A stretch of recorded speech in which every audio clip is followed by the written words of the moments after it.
అందరికీ నమస్కారం. आप सभी को ब्रह्मर्षि तटवर्ती राघव राव सर का नमस्कार। కార్యక్రమం ప్రారంభించే ముందు గురువు గారి పత్రి గారికి ఒక్కసారి మనం ధన్యవాదాలు చెప్పుకుందాం. कार्यक्रम शुरू करने से पहले परम गुरु ब्रह्मर्षि पितामह पत्री जी को धन्यवाद करते हैं। మనం గత 49 ఎపిసోడ్ నుంచి ఒక విషయమే చెప్పుకుంటున్నాం. हम पिछले 49 एपिसोड से एक विषय के ऊपर चर्चा कर रहे थे। ఈ రోజు 50వ ఎపిసోడ్. आज का यह एपिसोड 50वां है ఏమిటంటే ఆ విషయం వికృతి, ప్రకృతి, సంస్కృతి.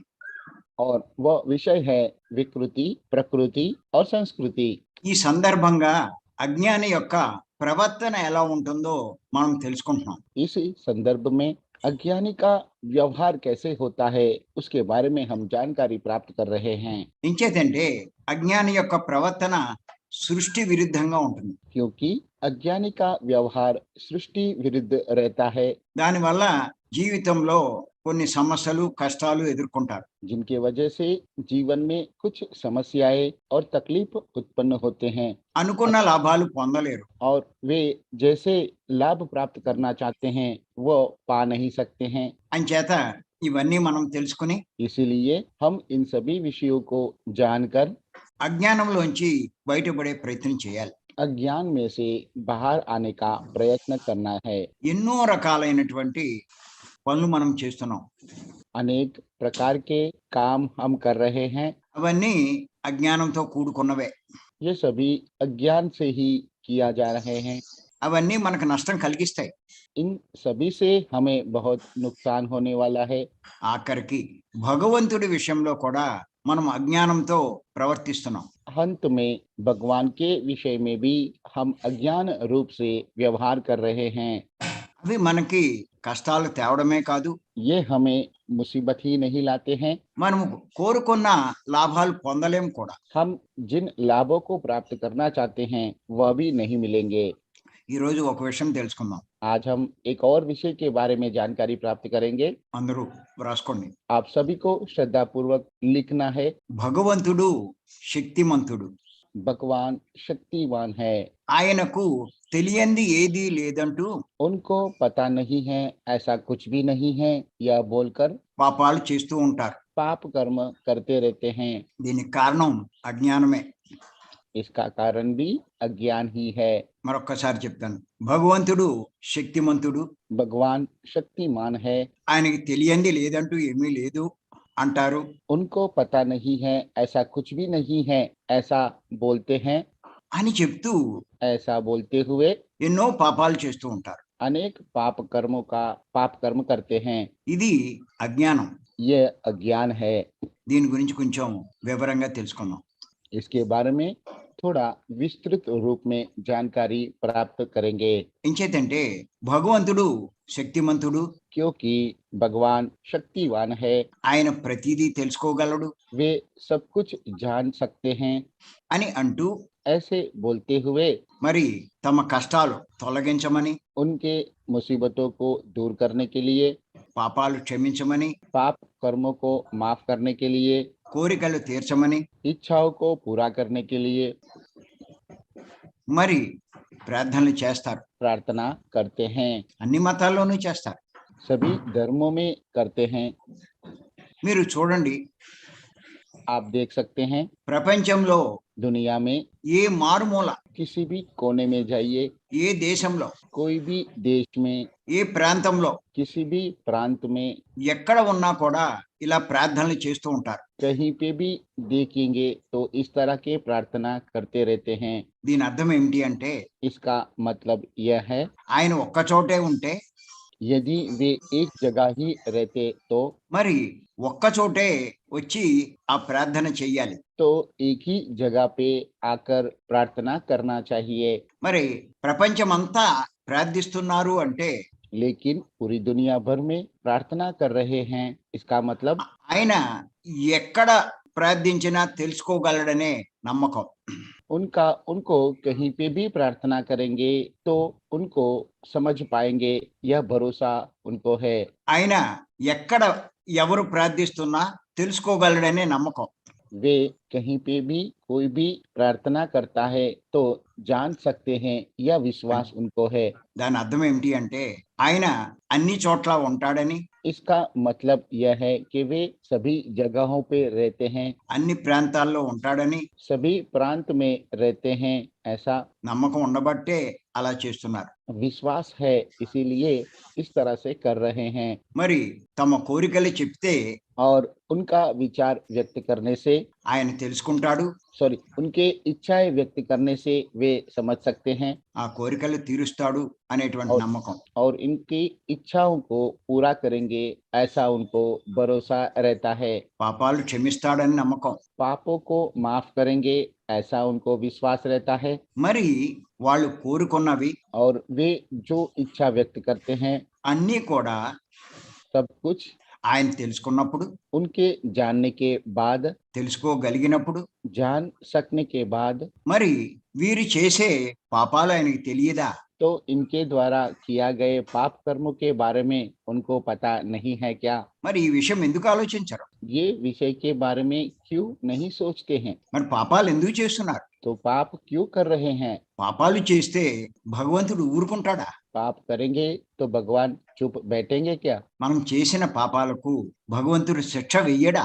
हम जो पाप करते हैं उसका वो भगवान दंड नहीं देंगे क्या? ఇంకేతంటే మనం అందరము చదువుకునే పురాణాల్లో, क्योंकि हम जिन पुराणों को पढ़ते हैं, మరి శాస్త్రాల్లో शास्त्रों में మనం స్పష్టంగా తెలుసుకుంటున్నాం, स्पष्ट रूप से हम ये समझ पा रहे हैं భగవంతుడు भगवान దుష్టులను శిక్షిస్తాడని, दुष्टों को दंड देते हैं, శిష్టులను రక్షిస్తాడని अच्छे लोगों की रक्षा करते हैं।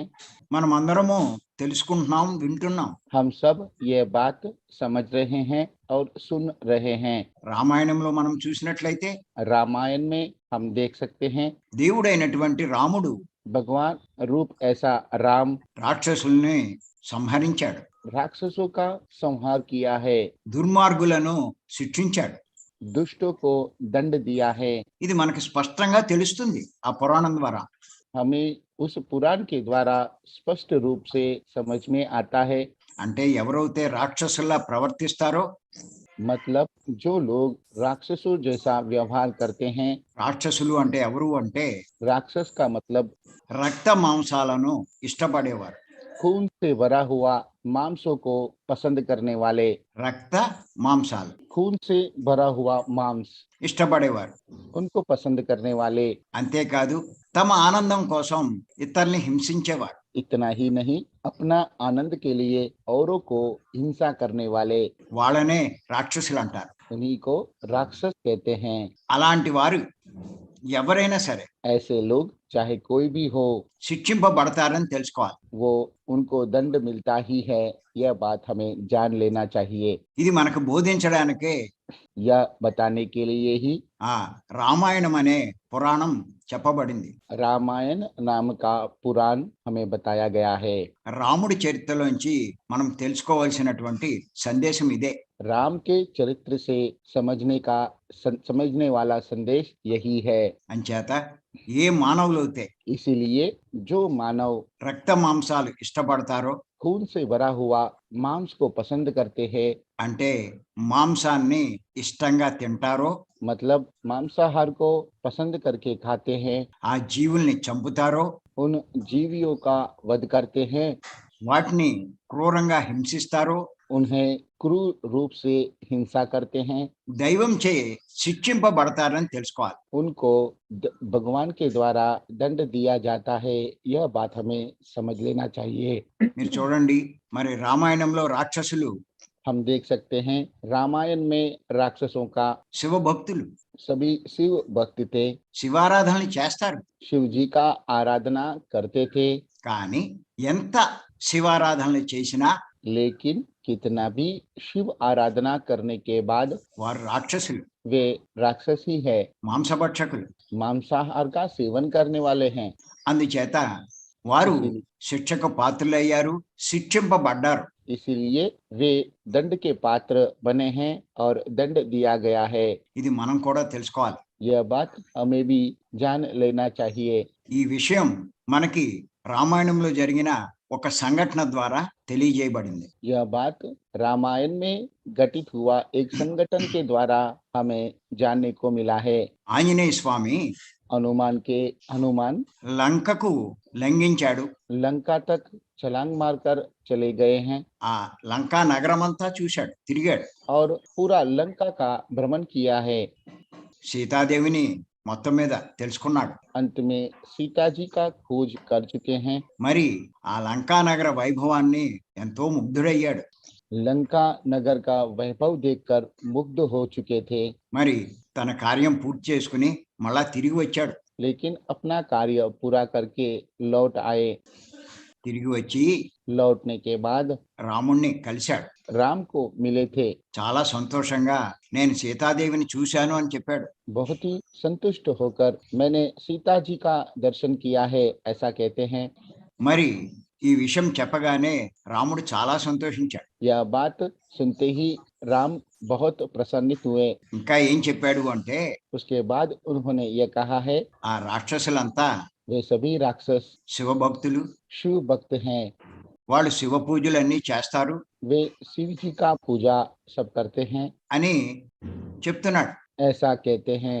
అప్పుడు రాముడు तभी राम తన చేతిలో ఉన్నటువంటి उनके हाथ में उपस्थित ऐसा ధనస్సు, धनुष బాణాలు बाणों को కింద పడవేశాడు. नीचे फेंक देते हैं। అటువంటి శివభక్తుల్ని నేనెలా చంపగలను అని. ऐसे शिव भक्तों को मैं कैसे वध करूंगा। ఆ పక్కనే ఉన్న సుగ్రీవుడు तब उनके बाजू में खड़ा रहा ऐसा सुग्रीव जी ఇది గ్రహించాడు. यह बात को देखकर ఆంజనేయుడికి సంజ్ఞ చేశాడు. हनुमान जी को इशारा करते हैं, ఏమిటి నువ్వు చేసిన పని? आपने कौन सा काम किया।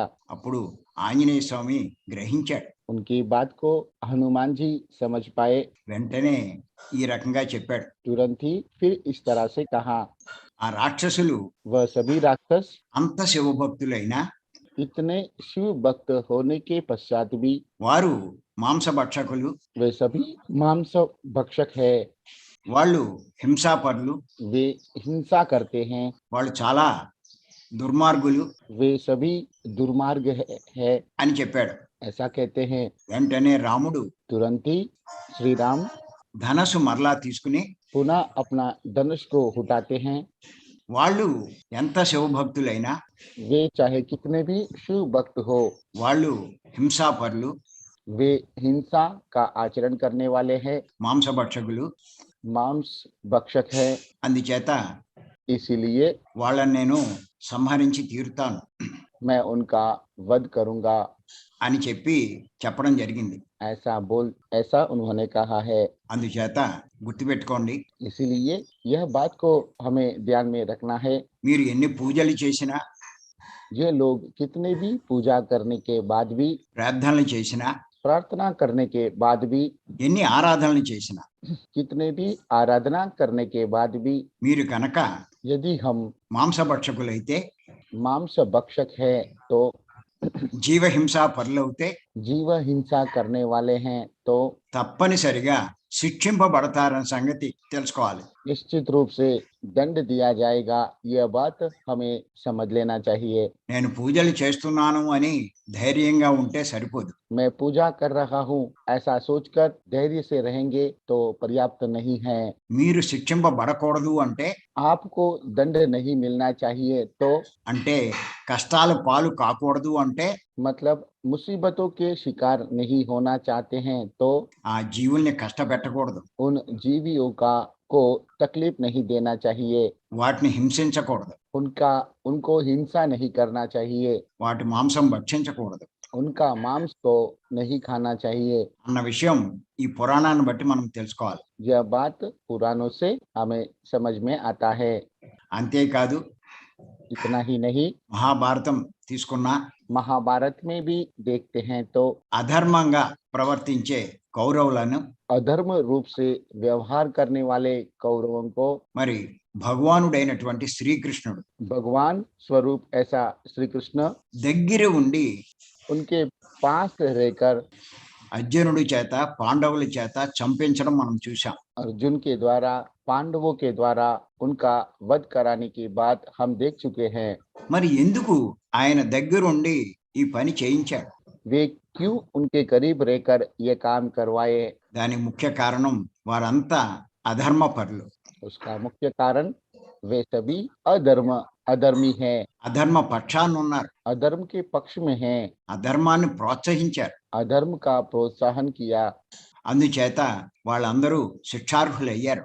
इसलिए वे सब दंडनीय बने हैं। మీరు కనుక గమనిస్తే यदि आप उनको देखते हैं तो భీష్మ పితామహుడు पितामह भीष्म भी ఆయన ఎంతో గొప్పవాడు, बहुत ही महान व्यक्ति थे, శక్తిశాలి, शक्ति संपन्न थे। మరి ఎన్నో ధర్మ సూక్ష్మాలు తెలుసున్నవాడు. उनको अनेक धर्म सूत्रों के बारे में जानकारी थी, అయినా సరే ఆయన సంహరింపబడ్డాడు. उसके बाद भी उनका संहार किया गया है। దానికి ముఖ్య కారణం उसका मुख्य कारण అధర్మం వైపు ఆయన ఉండడమే. अधर्म के पक्ष में खड़ा रहना ही था। ఆయన అధర్మాన్ని ఆచరించకపోయినా वे स्वयं अधर्म का आचरण नहीं करने के पश्चात भी అధర్మం పక్షాన ఉన్నాడు अधर्म के पक्ष में खड़े थे। అని మనం దాన్ని బట్టి తెలుసుకోవాలి. इस बात से हमें ये समझना चाहिए, మనం అధర్మంగా వ్యవహరించకూడదు, हमें भी अधर्म रूप व्यवहार नहीं करना चाहिए, అధర్మాన్ని సమర్థించకూడదు, अधर्म का समर्थन नहीं करना चाहिए, అధర్మం పక్షాన ఉండకూడదు. अधर्म के पक्ष में खड़ा नहीं रहना चाहिए। అలా ఉంటే మనమంతా శిక్షార్హులం అవుతాం. यदि उस तरह से रहेंगे तो हम सब भी दंडनीय बनेंगे। అలాగే మహాభారతంలో కర్ణుని విషయం కూడా మనం చూడొచ్చు. उसी तरह से महाभारत में कर्ण के विषय में भी हम समझ सकते हैं। ఆయన దానకర్ణుడు वे दान कर्ण थे, అనే బిరుదుంది. उनको यह बिरुद भी मिला था, అంటే ఆయన్ని ఎవరు అడిగినా దానం చేసేవాడు. मतलब वे कोई भी उन्हें मांगने से दान करते थे, ఎప్పుడు కాదనేవాడు కాదు. कभी भी मना नहीं करते थे। ఆయన గురించి ఎంత గొప్పగా చెప్తారంటే उनके बारे में इतनी महानता से बताते हैं, ఎవరైనా ఏదైనా అడిగితే कभी भी कोई भी कुछ भी मांगते हैं तो కుడి చెయ్యి ఖాళీ లేకపోతే दाया हाथ खाली नहीं रहता है तो ఎడం చేతితోటి దానం చేసేవాడంట. बाया हाथ से ही दान करते थे। ఆ కుడి చెయ్యి శుభ్రం చేసుకొచ్చే లోపల दाया हाथ को शुद्ध करते वक्त ఆయన అభిప్రాయం మారిపోతుందేమో అని భయంతో उनका अभिप्राय शायद बदल सकता है उस अभिप्राय से।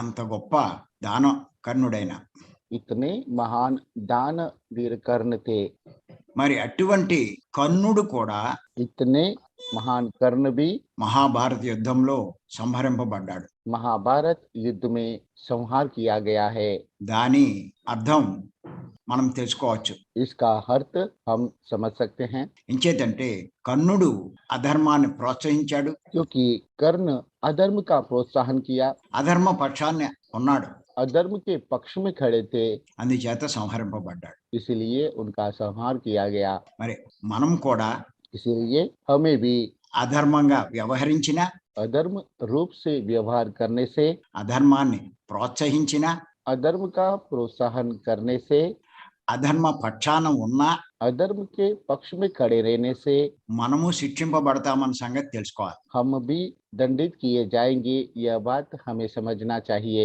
ఇదే మహాభారతంలోని సందేశం. यही महाभारत का संदेश है। మరి అధర్మం అంటే ఏమిటి? तो अधर्म क्या है? మనకి లోకంలో ఒక సూక్తి ఉంది. इसके बारे में दुनिया में एक बात प्रचलित है, అహింస పరమో ధర్మః అని. अहिंसा परमो धर्मः। ऐसा అంటే है, హింస చెయ్యకపోవడమే అన్ని ధర్మాల కంటే గొప్ప ధర్మం. इसका तात्पर्य यही है कि हिंसा ना करना ही सभी धर्मों से बड़ा है, महान है। అంటే హింసో పరమో అధర్మః అని అర్థం.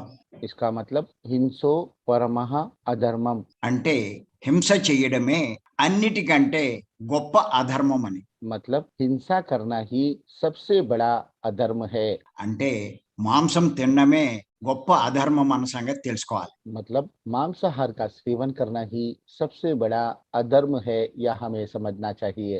ఆ జీవుల్ని చంపడం, వాటిని హింసించడం కూడా అధర్మమే అన్న సంగతి తెలుసుకోవాలి. उन जीवों का वध करके उनका मांस खाना भी सबसे बड़ा अधर्म है, यह हमें जान लेना चाहिए। ఎవరైతే మరి మాంసభక్షణ చేస్తారో जो लोग भी मांस का सेवन करते हैं వాళ్ళు ఆ హింసను ప్రోత్సహించిన వారు అవుతారు. वे भी उस हिंसा का प्रोत्साहन करने वाले बनते हैं। అంచేత వాళ్ళంతా శిక్షకు పాత్రులు అవుతారు. इसलिए वे सभी भी शिक्षा के पात्र बनते हैं। అందుచేత గుర్తుపెట్టుకోండి, మాంసం తినే వాళ్ళందరూ ఖచ్చితంగా శిక్షకు పాత్రులే. इसलिए यह बात ध्यान में रखिए, मांसाहार का सेवन करने वाले भी सभी दंडनीय है। అందుకే పత్రి గారు చెప్తారు, इसलिए पत्री जी कहते हैं, మన పాపాలే రోగాలు అని. हमारे पाप ही बीमारियां है। అంటే మన రోగాలకు కారణం మనం చేసే పాపాలు. सभी बीमारियों का कारण हमारे द्वारा किए गए पाप कर्म ही है। పాపాలు అంటే జీవహింస చేయడం, पाप का मतलब जीव हिंसा करना, మాంసభక్షణ చేయడం. मांस भक्षण करना। అంచేత అర్థం చేసుకోండి, इसीलिए इस बात को समझ लीजिए, హింస చేయకండి, हिंसा मत कीजिए, మాంసభక్షణ చేయకండి, मांस का भक्षण मत कीजिए, పాపాలకు కారణం కాకండి, पापों का कारण मत बनिए, కష్టాలు తెచ్చుకోకండి. मुसीबतों को आह्वान मत कीजिए। భగవంతుడు మనము ఎన్ని పూజలు చేసినా भगवान हमारे द्वारा कितनी भी पूजाएं करने के पश्चात भी మనం కనుక పాపాలు చేస్తే ఖచ్చితంగా శిక్షింపబడతామన్న సంగతి తెలుసుకోవాలి. यदि हम पाप कर्म करते हैं, निश्चित रूप से दंडित होंगे, यह बात हमें समझना चाहिए। మనం చేసే ప్రతి పాపము ఆయనకి తెలుస్తుంది. हमारे द्वारा किया गया प्रत्येक पाप उनको समझ में आता है।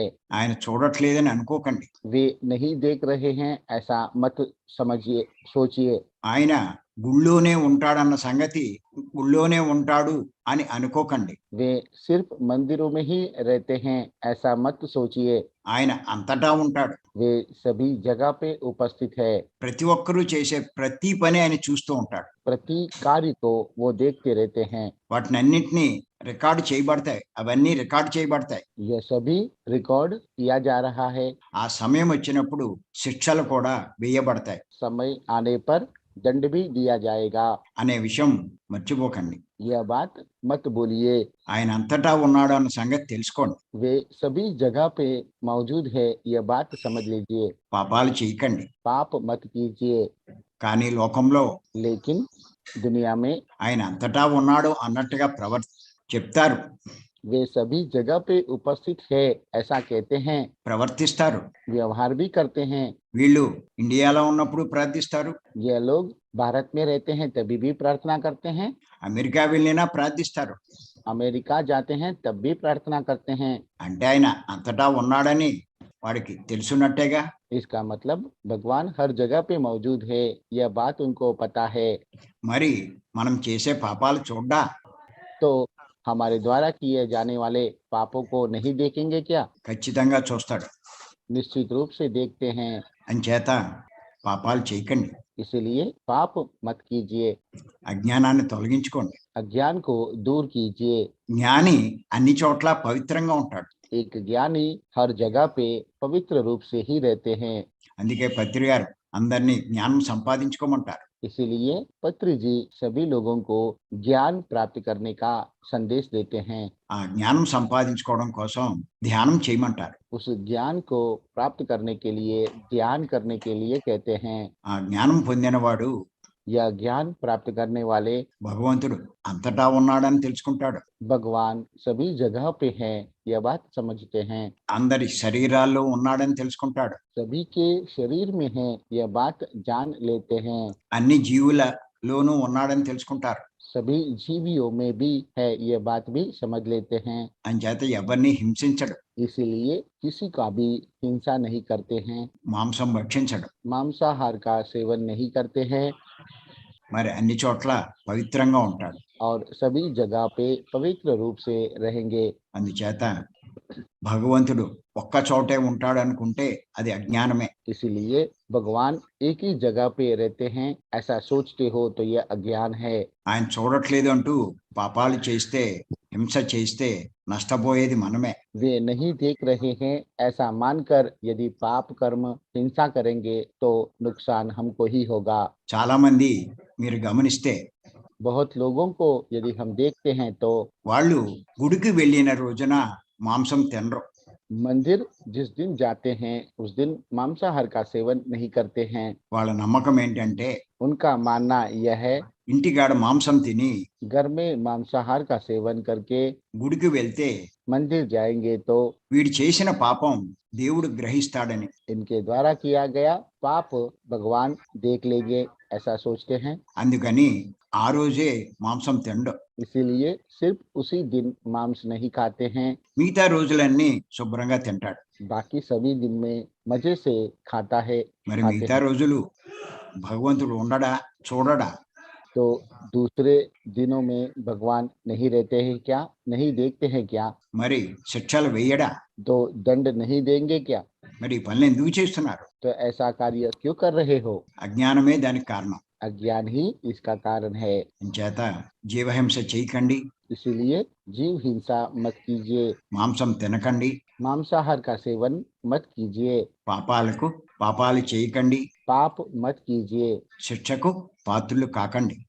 दंड का पात्र मत बनिए, అజ్ఞానం నుంచి బయటపడండి. अज्ञान से बाहर आ जाइए। దానికి పత్రిజీ బోధించిన ఈ శ్వాసమే ధ్యాస ధ్యానం చెయ్యండి. जिसके लिए पत्री जी द्वारा कहा गया श्वास के ऊपर ध्यान साधना कीजिए, మీరు అజ్ఞానం నుంచి బయటపడగలుగుతారు. जिससे आप अज्ञान से बाहर आ सकते हो। పాపాలు చెయ్యరు, पाप नहीं करोगे, కష్టాలు రావు, तकलीफ नहीं आएंगे, సంతోషంగా ఉండగలుగుతారు. संतोष रूप से रह पाएंगे। మరి అద్భుతమైన ఈ మార్గాన్ని మనకి పత్రి గారు అందించారు. इतना अद्भुत मार्ग पत्री जी ने हमें दिया है, వారికి మనం ధన్యవాదాలు చెప్పుకుందాం. उनको हम धन्यवाद देते हैं। మరి ఈ అవకాశం ఇచ్చిన మీ అందరికి కూడా నేను ధన్యవాదాలు చెప్తున్నా. यह मौका देने के लिए आप सभी को भी ब्रह्मश्री तटवर्ती राघव राव सर धन्यवाद दे रहे हैं। Thank you. तो आज का इस विषय के प्रति किसी को भी संदेह अथवा सुझाव है तो कृपया हैंड रेस करेंगे और गुरु जी से अपना विचार व्यक्त करेंगे। జయ ఫార్మర్ నమస్తే नमस्ते। जी, नमस्ते. नमस्ते जी सर। हाँ, बहुत बहुत दिनों के ज्यादा बाद। दिन. ज्यादा दिन। नमस्ते। कैसे है मैडम? हाँ हाँ ठीक है ठीक है। क्या कर रहे हो? ध्यान कर रहे। और क्या क्यों काम नहीं है?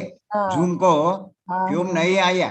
हाँ हाँ जूम में नहीं आई थी, जरा बाहर गई थी गांव में, वहाँ हम्म, थोड़ा प्रॉब्लम था नेटवर्क का। ओके, हम्म। सरे, ओके. हाँ, बहुत ही सुंदर सर, आपने बहुत ही अच्छी तरह प्रकृति विकृति संस्कृति लोग कैसे अज्ञान में रहते हैं, सृष्टि विरुद्ध सारे कार्य करते हैं, कि लोग ऐसे सोचते हैं कि हमें भगवान नहीं देख रहे हैं, मंदिर में ही दिखते हैं, बाहर कहाँ भी हमें भगवान, हम लोग कुछ भी करते हैं, जो भी कर्म करते हैं तो भी हमें हमें हम लोग दुष्कर्म करते हैं, मांसाहार करते हैं, किसकी हिंसा करते हैं, तो हम सोचते हैं कि भगवान तो मंदिर में ही रहते हैं, बाहर नहीं रहते हैं, तो हमें उसका फल नहीं मिलेगा, ऐसे हम सोचते हैं। तो ये हमारा अज्ञान है।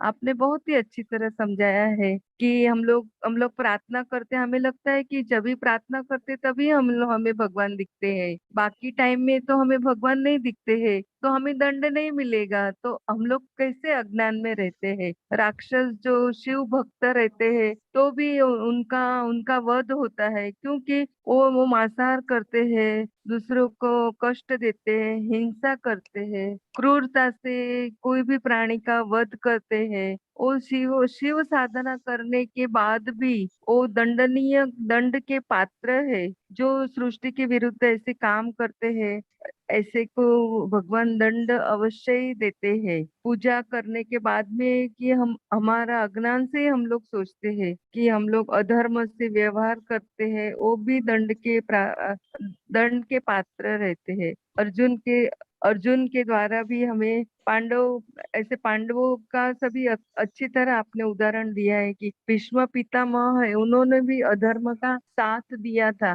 तो भी उनका वध हो गया क्योंकि उन्होंने अधर्म का साथ दिया ना। इसीलिए आपने बहुत ही अच्छी तरह की साधना, हमें साधना करना है और दूसरों को भी उसका लाभ के लिए हमें बताना है कि हमें लगता है कि जब मृत्यु होती है तो कुछ भी साथ नहीं आता है और ध्यान से ही हम लोग अच्छी तरह आगे बढ़ सकते हैं। रजोगुण से एक मिनट।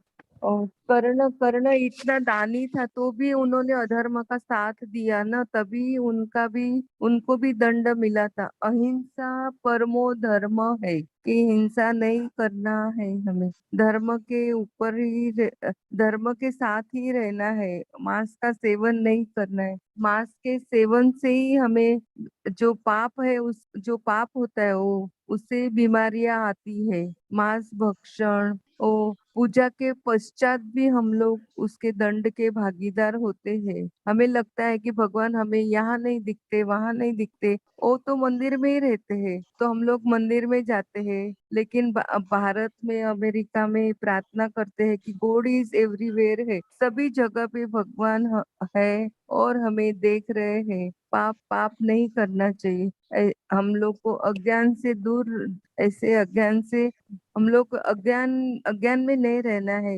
ज्ञान से रहना है कि भगवान हमें देखता ही है।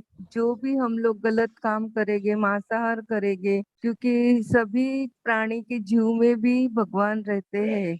बहुत ही आपने अच्छी तरह बताया है, बहुत ही सुंदर। थैंक यू धन्यवाद मैडम, थैंक यू। धन्यवाद सर।